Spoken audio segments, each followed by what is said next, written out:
வணக்கம். இது நம்ம கிச்சன். இது நம்ம கிச்சனில் இன்றைக்கி நம்ம என்ன பண்ணால் ப்ராக்கோலியில் மிளகு கறி பண்ண போகிறோம். அதுக்கு நான் இழுப்பச்சட்டி நல்லா சுட வச்சுருக்கேன். 2 டேபிள் ஸ்பூன் அளவுக்கு எண்ணெய் விட்டுருக்கேன். கடுகு தாளிக்கிறேன். கடுகு வெடித்து வந்த உடனே உளுத்தம்பருப்பு போடணும். இதுக்கு என்னென்னா மிளகு காரம் அதிகமாகவும் மிளகாய் காரம் கம்மியாகவும் போடணும். நான் தனி மிளகாத்தூள் போடப்பேன். தனி மிளகாத்தூளுக்கும் தனியாக ஒரு வீடியோ போட்டிருக்கேன். தேவைப்பட்டவன் அதை போய் பாருங்க. இப்போ கடுகு வெடிக்க போகிறது. இது ஒரு நொடியில் ரெடி ஆகிடும். இது ஸ்டீம் குக் பண்ணுறவாலும் ஸ்டீம் குக் பண்ணிக்கலாம். ஸ்டீம் குக் பண்ணுற மெத்தட் நான் நிறைய வீடியோ போட்டிருக்கிறேன். அதில் தேவைப்படுறோம் பாருங்க. ஸ்டீம் குக் எப்படி பண்ணுறது அப்படிங்கிறத நான் போட்டிருக்கேன். இப்போ அது வெடிக்க ஆரம்பிச்சுட்டு நான் இதுக்கு கடலை பருப்புலாம் வேண்டாம். உளுத்தம்பருப்பு நல்லா தாராளமாக ஒரு டேபிள் ஸ்பூன் அளவுக்கு போட்டுக்கோங்க. செவக்கட்டும்.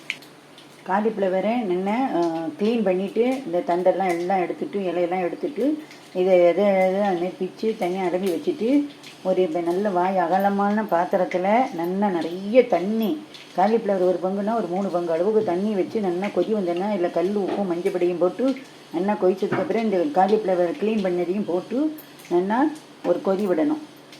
கொதி விட்டு அப்படியே ஆஃப் பண்ணிவிடுங்க. அந்த சூட்டோடு இருக்கும்போதே வடிகட்டணும். ஆறினொன்னே வடிகட்டக்கூடாது.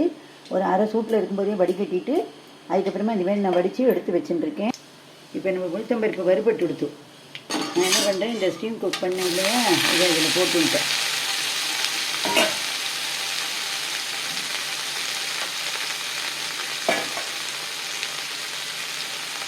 இப்போ இதை நல்லா எண்ணெயிலேயே நல்லா கறக்கி விடணும். ஸ்டீம் குக் பண்ணினேன்னா நொடியில் பண்ணிடலாம். நொடியில் ரெடிங்கிற மாரி நொடியில் பண்ணிடலாம். இது கொஞ்சம் எண்ணெய் தேவைப்படுறது, நான் எண்ணெய் விட்டுக்கிறேன்.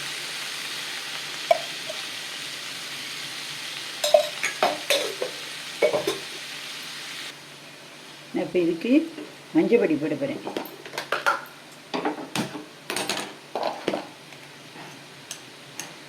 மஞ்சப்பொடி இந்தமாரி ஒரு அரை டீஸ்பூன் அளவுக்கு இதில் போட்டுக்கலாம். அதுக்கப்புறம் ஒரு 3/4 டீஸ்பூன் அளவுக்கு தனி மிளகாத்தூள் காரம் போடணும் அப்படிங்கிறவங்க அதோடையும் போட்டுக்கலாம்.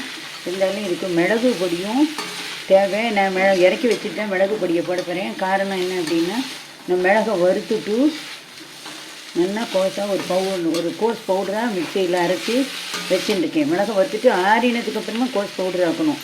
அப்போ தான் அது ஜார்லேயே பாதி ஒட்டிக்காமல் வரும். இது கொஞ்சம் நல்லா வதங்கணும். இந்த தனி மிளகாத்தூள் மஞ்சள் பொடியெலாம் போட்டிருக்கேன் இல்லையா, இந்த பச்சை வாசனை போகிற அளவுக்கு இது வதங்கி வரணும். இதுக்கு நம்ம கொஞ்சம் உப்பு போட்டுக்கிறோம். ஏன்னா உப்பு போட்டு தான் நம்ம இது பண்ணிடணும். இருந்தாலும் இந்த உப்பு அந்த தண்ணியில் போயிடும். அதனால ஒரு அரை உப்பு போட்டுக்கணும். போட்டு நல்லா கரைக்கணும். நல்லா எண்ணெயில் விட்டு இதுக்கு வெங்காயம் போடுறதுனா கூட போடலாம். வெங்காயம் போடணுன்னா தாளித்து கொட்டணுன்னே வெங்காயத்தை போட்டு வதக்கிக்கணும். நல்லா வதக்கணும். இப்போ நம்மளுடைய காலிஃப்ளவர் மிளகு கறி நல்லா ரெடி ஆகிடுது.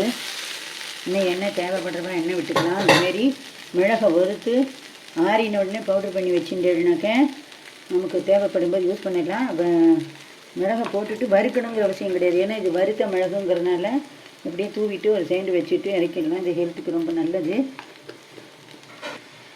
சரி, காலிஃப்ளவரில் ப்ராக்கோலி இந்தமாரி மிளகை பவுட்ரு பண்ணி மாரி போட்டுட்டு ஒரு சைண்டு வச்சுட்டு இருந்தேன்னா அதுவே அப்சர்வ் ஆகிடும். அதுக்கப்புறமா நம்ம ஒரு கலரி இறக்கிடலாம். இதேமாரி நீங்களும் பண்ணி பாருங்க. நான் பண்ணுற சமையல்லாம் உங்களுக்கு பிடிச்சிருந்தா லைக் பண்ணுங்கள், ஷேர் பண்ணுங்கள், கமெண்ட் பண்ணுங்கள். வேறு என்ன ரெசிபி வேணும்னு சொல்லுங்கள். அந்த ரெசிபி பண்ணி பார்த்துட்டு இது எப்படி வந்ததுங்கிறதையும் சொல்லுங்க.